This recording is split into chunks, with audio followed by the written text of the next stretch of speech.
Hey guys, this is DoYou-Gi-Oh coming at you with a Brilliant Fluffal deck profile. So let's get right into it. First off, you have to run 3 Fluffal Dog. It's like the best card in the deck. You definitely want to have it in your opening hand.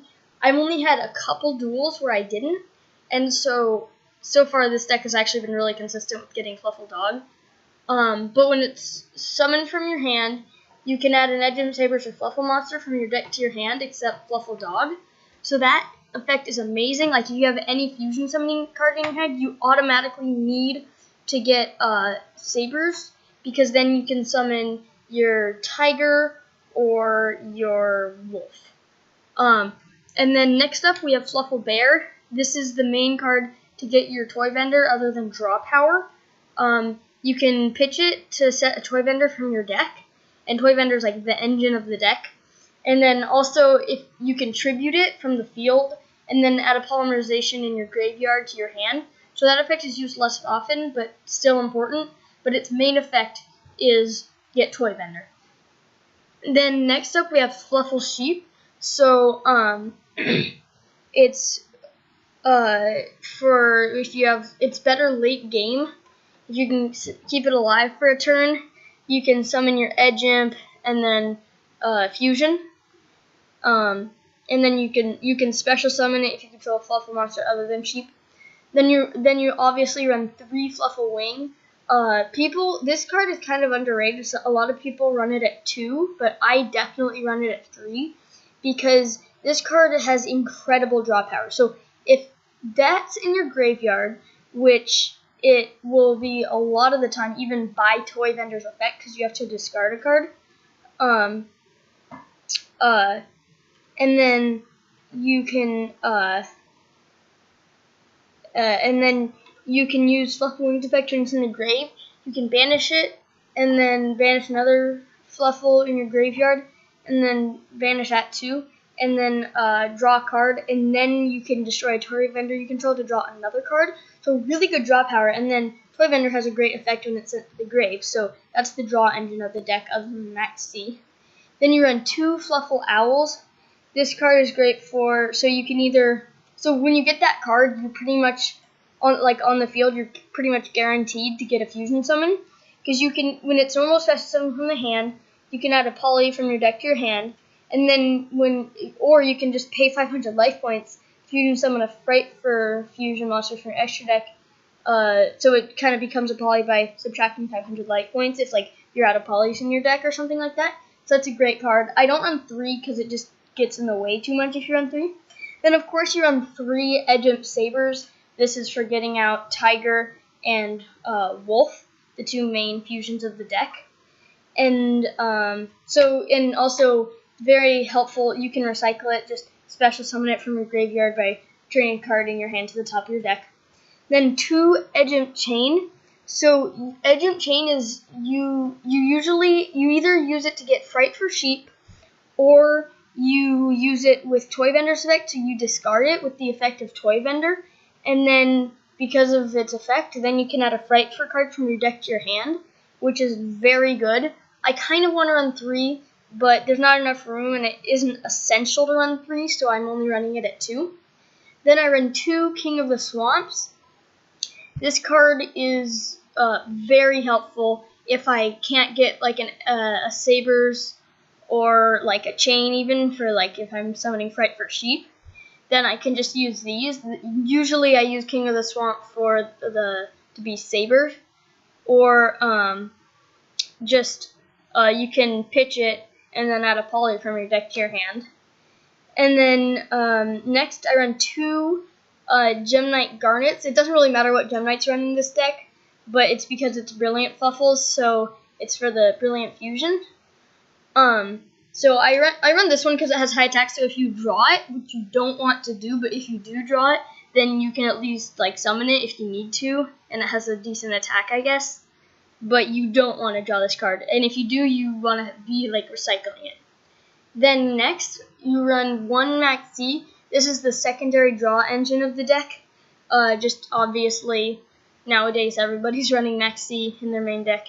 Then onto the spells, we run 3 Toy Vendors. That you have to run 3 Toy Vendors in any Fluffal deck.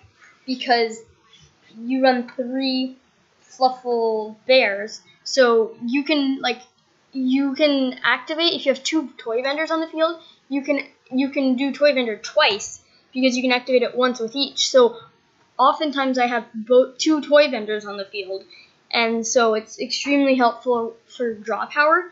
Its effect is once per turn you can discard a card and then draw a card and reveal it. And then if it's a Fluffal monster, you can special summon a monster from your hand. Any monster from your hand. It doesn't have to be that monster. And then if it's not, discard it. So it's really helpful for the discarding one card. You mainly want to be discarding Fluffal Wing because of Fluffal Wing's effect in the grave. And then when it's sent to the graveyard, you can add a Fluffal or Edgent Saber from your deck to your hand. So it's kind of like Dog, so it searches. So this is the engine of the deck. And there's no paying life points or anything, so it's a freebie. Then you run 2 polys. You don't run 3 because I'm running 3 fusion gates and some other fusion summoning cards. So I just run 2 polys. Then I run 3 brilliant fusion to 2 gem knights because this deck, the duel will be over within, you're not going to draw all 3 of these. You want to draw it in your opening hand and then maybe draw a second one. But overall, you just want to, draw one of this in your opening hand and, you don't want to, there isn't really late game, so it doesn't matter if there's less garnets. But you don't want to draw your 3rd brilliant fusion. Then next up, we have instant fusion. My main target for this is Norden to special summon Dog to get to my Digesto or Fairy Cheer or Castell. And then sometimes I'll target Fright for Sheep, but not very often because it has to be destroyed by an opponent's card effect to be sent to the graveyard. So in very situational times I might, but not usually. Then I run 1 Fright for Factory, so if I have a Poly spell card or fusion spell card in my graveyard, I can fusion summon a Fright for fusion monster from my extra deck using, so it basically just copies the Poly, and then if it's sent to the graveyard, you can add when you're banished Fright for fusions to your hand. So normally you want to banish Fright for fusion with this, because then eventually when it's destroyed, then you can just add that back to your hand. Then next up, we run 2 Fright for fusions. So it's you banish monsters from your side of the field or your graveyard to get a Fright for fusion monster. So this is just a great card for fusion summoning. I don't run 3 because that just clogs up too much, but 2 is the perfect amount. Then I run 1 dark fusion.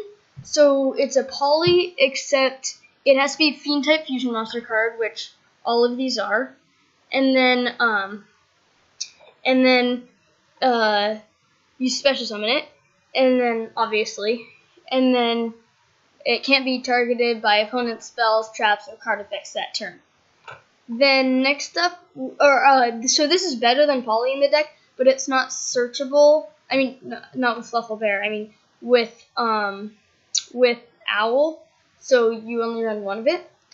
So if it was searchable with Owl instead of searching Poly, you could search Dark Fusion, then I would just cut Poly and run Dark Fusions, but I can't.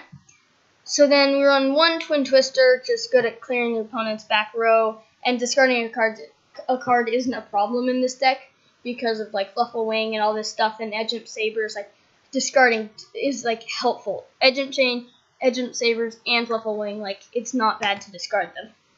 Then we run 3 Fusion Gate. This is a great card. So it's a permanent Poly, except they're banished. It's a field spell. Obvious reason why I run it. Then 1 Terraforming to search out my Fusion Gate. I run 3 so I can draw it easier, and then I run 1 Terraforming because this deck either wins or loses in about 3 to 4 turns. So it's going to be pretty quick. I'm not going to be drawing all of those, so I just want the chance to draw one. And then no traps, because this deck is so fast, it's just go, go, go. Traps are just too slow for this deck. Then onto the extra deck, we run 3 Fright for Tigers. So, Edgent Sabers plus 1 or more Fluffal monsters. So, when it's fusion summon, you can target cards on the field up to the number of fusion materials used for its fusion summon, and then destroy them. So that's amazing. I can just summon it and clear my opponent's field, and then attack them directly. And then also all Fright for monster you control gain 300 attack for each Fluffal monster. Fright for monster you control.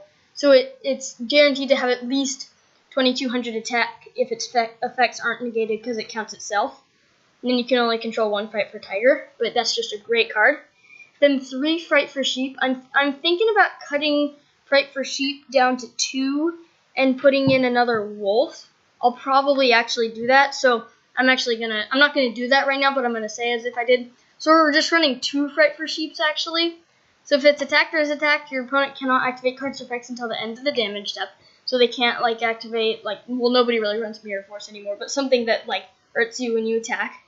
And then if it's destroyed by battle and sent to the graveyard, or destroyed by an opponent's card effects and sent to your graveyard, you can special summon it, and then it gains 800 attack. So it's pretty beast. Then 2 Fright for Saber Tigers. So if I have a Fright for Fusion monster, and then a Fluffal and or Edge Saber monsters, then I can summon that, and it's kind of like the boss monster. When it's fusion summoned, you can target a Fright for monster in your graveyard, special summon it. So ideally, you would want to summon it with polymerization, not with Fusion Gate, because it's in your graveyard and Fusion Gate vanishes. So if you summon it with like tiger or sheep, then you can special summon it, and then you're just like winning. And then all Fright for monsters you control gain 400 attacks. That includes itself. So when it's summoned, it's just going to be at 2800. Then if it was fusion summoned using 3 or more fusion materials, which it often is, it can't be destroyed by battle or card effects. Now on to the Gem Knight. I run 1 Gem Knight Seraphonite for the Garnet and the Brilliant Fusion. So pretty obvious. For the extra normal summon, really helpful just to get things going. And then it's just good attack and overall good for Brilliance. Then 1 Elder Entity Norden. So this is for my rank 4 Xyz plays with Daigusto and Fairy Tear Girl and Castell. Oh yeah, and the reason, I think I said this before, but the reason I run 2 Garnets is because if you only run 1, then when you draw into it, that's kind of like, it defeats the purpose of it. So you want to run 2, so you always have 1 in your deck. Then I run 1 Fright for Wolf. This is pretty much when you want to like OTK your opponent if they don't have super powerful monsters out, or like you cleared their field with Fright for Tiger already, you can just completely obliterate them. Then I run 1 Castell. It's just pretty standard, good rank 4 Xyz. Then 1 Fairy Tear Girl, great draw power. You can detach an opposing material to draw a card. And then, and in this deck, like draw power is like each time you draw a card, that's opening like 10 more possibilities of combos because this deck is super fast. Then 1 Daigusto Emerald to recycle my cards, like mainly for my Gem Knights, but also just for everything. And then 1 Leviair for when I'm banishing cards with like Fusion Gate and stuff like that. Kind of a situational rank 3 Xyz. So I hope you guys like this Fluffal deck. If you have any like questions, comments, concerns, things you think I should add to the deck, please comment below. See you next time. This is DoYou-Gi-Oh.